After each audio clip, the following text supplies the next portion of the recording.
Hey guys, good morning everybody there at Sunrise. Now, I don't know if they're going to show you this video before or after the meeting, but I've been told I only got 20 minutes to cover the material, so let's get right into it, okay? Now, one of the videos I want you guys to look up before we get into anything is hopefully something that your managers have already shared with you.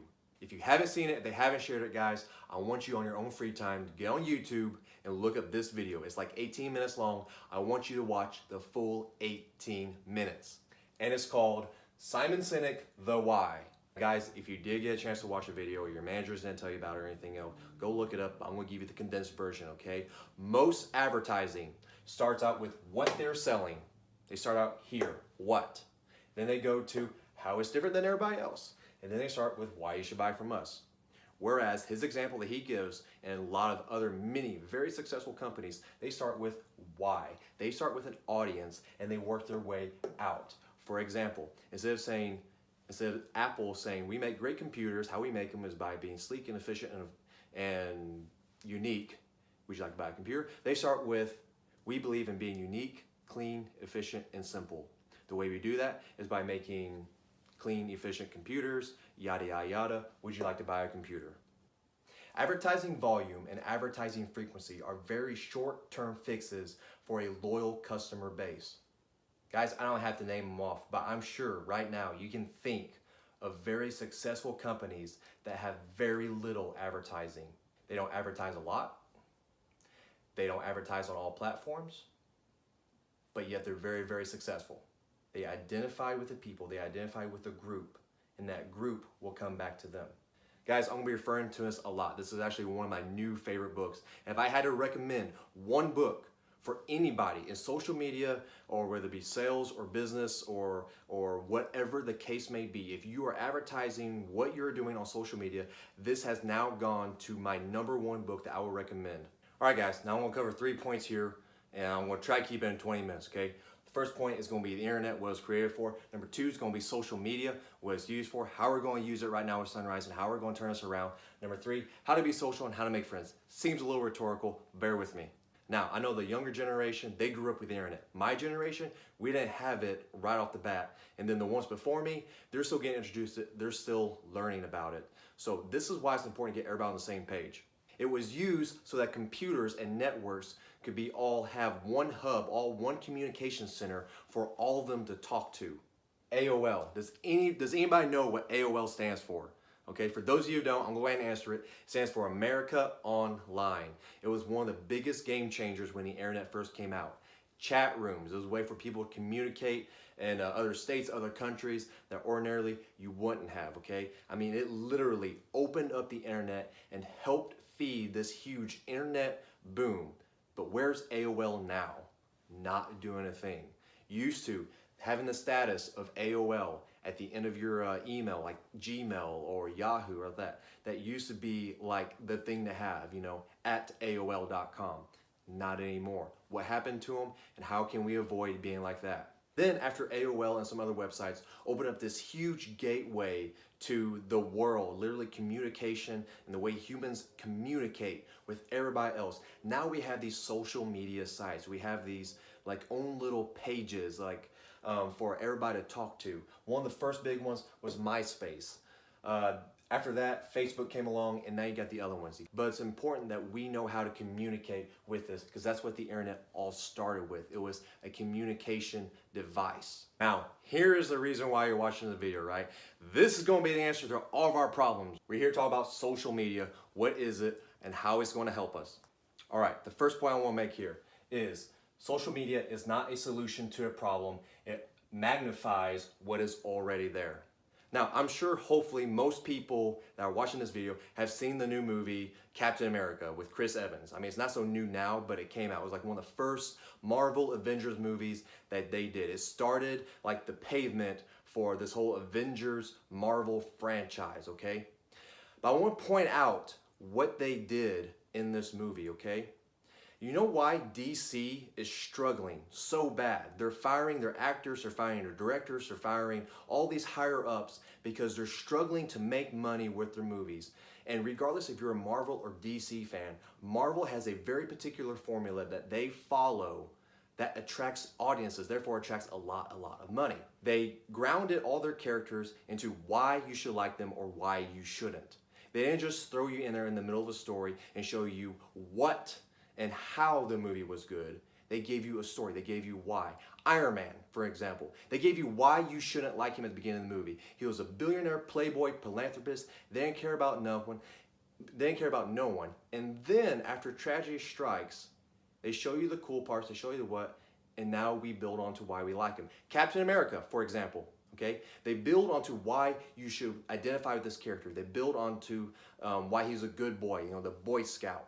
But what did they say about Captain America and that serum that they gave him in the movie? The scientists didn't want to give this serum to just anybody because he said it only amplifies their characteristics, their character, okay? So a bad person becomes worse.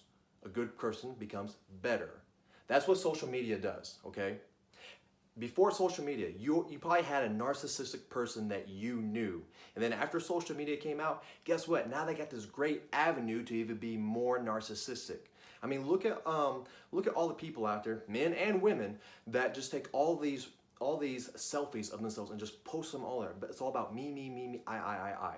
Or think about a person that is super political. They are a very politically opinionated person. And that's all they put on their Facebook now. It only magnifies those characteristics and those traits in those people. So if you got bad characteristics, you got bad traits, it's going to magnify it. If you're not being social, then there's nothing to magnify there. Now this one might seem a little weird, but I want you to think about this, okay? How to be social, okay? Do we go about, and I used this example the other day, do we go about on a date? Think about a relationship, okay? That's what social and relationship they have in common, okay? You actually have to be social to have a relationship with someone, all right? When you met your significant other, whether it be your wife, your boyfriend, husband, girlfriend, whatever the case may be, when you met your significant other and you guys started dating, did you go over the what or the how, or did you kind of ease your way into the social and ease into why they should like you? For example, when you go on a date, do you start off with all the perks of dating you? I got a great job, I got great money, I got a great car. Do you like me? No, we don't start out with that. That wouldn't be a very good pitch, would it? But yet, that's exactly what most advertising is what the product is, how it's great, but yet there's actually no personality in it, and yet we're putting it on something called social media. Guys, I want you to think about TV shows. Like, I'm gonna use Duck Dynasty, for example, okay? They make duck calls. They don't really make cups, they just buy cups and stamp their name on them and they sell them. And they sell other stuff too, Duck Dynasty shirts and all this other stuff. Why do people go out and buy this? They identify with the people that they're watching.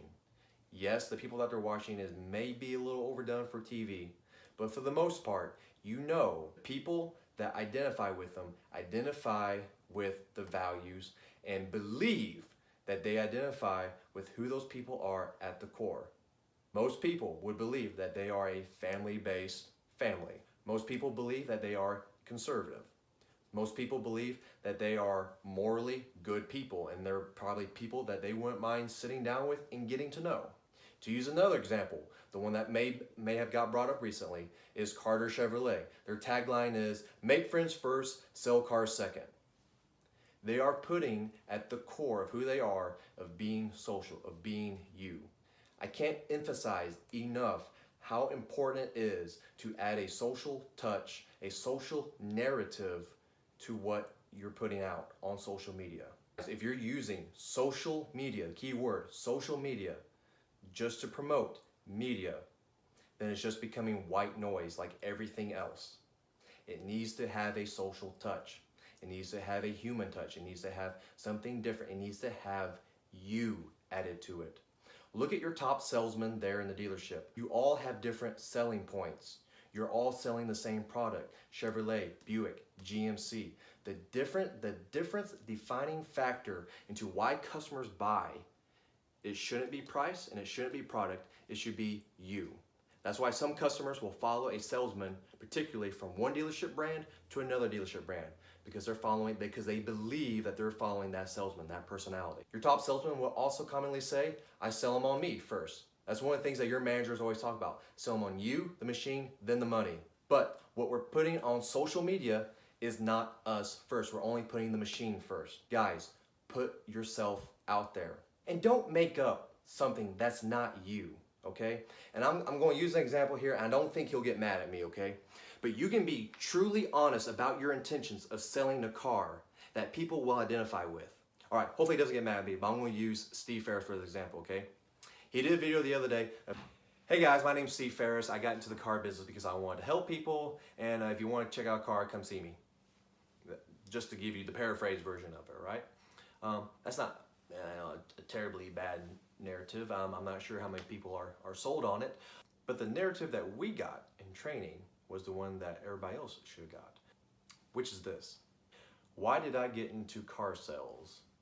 Well, I was working at Texas Instruments, and I was putting in a lot of long hours, a lot of hard work, and I didn't feel like I was being rewarded for the amount of effort and what my value was there at Texas Instruments. So I decided to give sales a try. I decided that that I wanted to provide for my family by being rewarded better on the amount of work and the amount of effort that I was worth.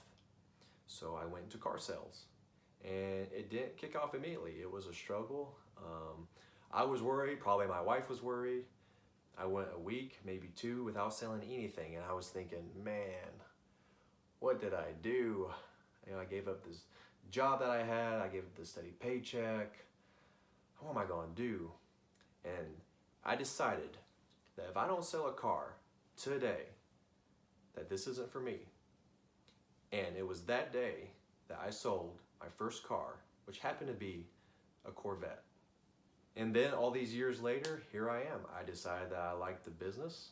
I did well in the business. I've sold a lot of cars to a lot of people. I've made friends along the way. And a really good feeling that I get is when someone comes in with bad credit score, or just a really tough situation, and all they're needing is just a car to get to work and back. I found out that there is more reward in this job than just money. And that's what I like about my job now. Now that narrative is drastically different from the other narrative, but it has points in it that people can identify with. Most everybody can identify with being unhappy in their job. Most everybody can identify with wanting to provide for their family. Most everybody can identify with not knowing whether or not they're going to make it. And then you gave your success story. You gave your up, you gave your down, you gave your conflict, you gave your resolution. Guys, this is something that people like to hear. And it's more relatable on a social platform. Why? Because you're being you. Guys, every one of you has an individual story. Every one of you has different motivations. Every one of you have different characteristics. Find out what it is that makes you you. Share your life, share your story, share your first car, okay, and what it was and what you liked about it. Share your dream car. Just be you, and from that, people will identify with you and they will buy into your product. So, guys, another video I want you to go look up is Simon Sinek, Change Your Narrative. They found out that when people on social media or social interactions are too confrontational with a question or with a presentation, they shut down immediately. Just like asking someone, hey, what president are you voting for? They found out that when the question was asked, what president are you voting for, that they got very, very inaccurate statistics. But when they changed the question, they got a lot more feedback, a lot more accurate feedback by simply changing the way it was asked. Hey, who are your neighbors voting for in the presidential election? Instead of doing a narrative of, we got this 2011 Chevy Silverado with 120,000 miles, would you like to buy it? Call me.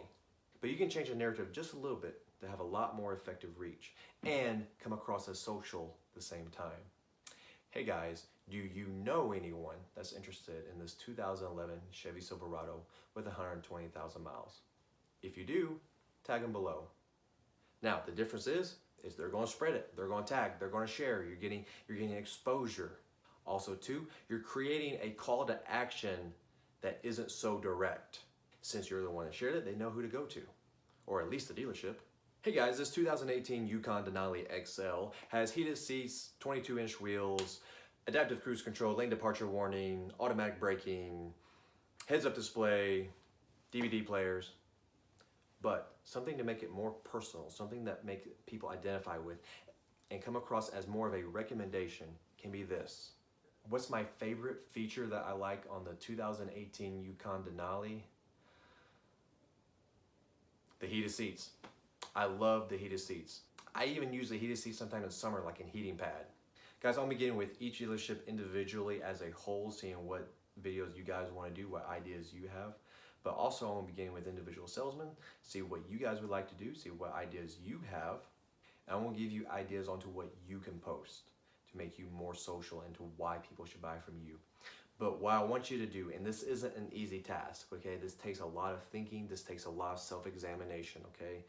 Is I want you to come up with a set of values. I want you to come up with what makes you you. If you want to put it in layman's terms, I want you to come up with a mission statement for yourself. And I want you to find out what it is about you that is different than other salesmen. I want you to find out what your service is different from other salesmen. I want you to find out what your service is from other dealerships that is different, and why people should come buy from you, and why they should relate to you, and why you should be a friend to them.